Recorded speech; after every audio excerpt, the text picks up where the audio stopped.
சின்ன வயசில் பேப்பர் போடும்போது பேப்பர்னு எங்கள் வீட்டில் போட்டதே இல்லை. மேரிமான்னு சொல்லிட்டு அப்படி தூக்கி போடுவாங்க.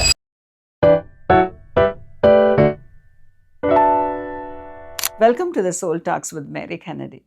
அப்பா மேரிமா வாங்க போங்க அப்படி தான் என்னை கூப்பிடுவாங்க. ஸோ பேப்பர் போடுற அண்ணாவாக இருக்கட்டும், மேஸ்திரி இருப்பாங்கல்ல அவங்களா இருக்கட்டும், அதை விடுங்க இந்த குடுகுடுப்பக்காரங்க இருப்பாங்கல்ல அவங்க என்னை பொங்கலில் அன்னைக்கு பார்க்க வருவாங்க இல்லையா, அவங்களுமே மேரிமான்னு தான் கூப்பிடுவாங்க. லாஸ்ட் மந்த் நான் அரிசோனாக்கு ஒரு இமிக்ரேஷன் செஷனுக்காக போயிருந்தேன். ஒரு கிளைண்ட் தான் அவங்க. ஆனால் அவங்க என்கிட்ட கேட்டாங்க, நான் உங்களை அக்கான்னு கூப்பிட்டுமா அப்படின்னு கேட்டாங்க. அவங்க 2 குழந்தைங்களையும் கூட்டிகிட்டு வந்தாங்க.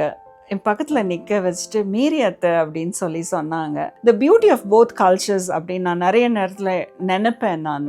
நம்ம சவுத் ஏஷியன் கல்ச்சரான்னு தெரியல, இங்கே எல்லாரையுமே நம்ம பேர் சொல்லி கூப்பிடுறோம். ஆனால் அதையும் மீறி, அதுவும் அந்த தமிழில் அவர் சொன்ன விதம், அக்கானோ அத்தைனோ அப்படின்னு சொல்லும்போது அந்த உறவுகளுக்கு என்ன ஒரு பவர், என்ன ஒரு ஸ்ட்ரென்த்து, ஒரு பெரிய ஏக்கத்தோடு நான் அதை பார்த்த மாதிரி இருந்தது. எவ்வளோ தூரத்தில் இருக்கும். முகம் தெரியாதவங்க ஒரு உறவு வச்சு கூப்பிடும்போது ஒரு ரிலேஷன்ஷிப்பே உருவாகுது.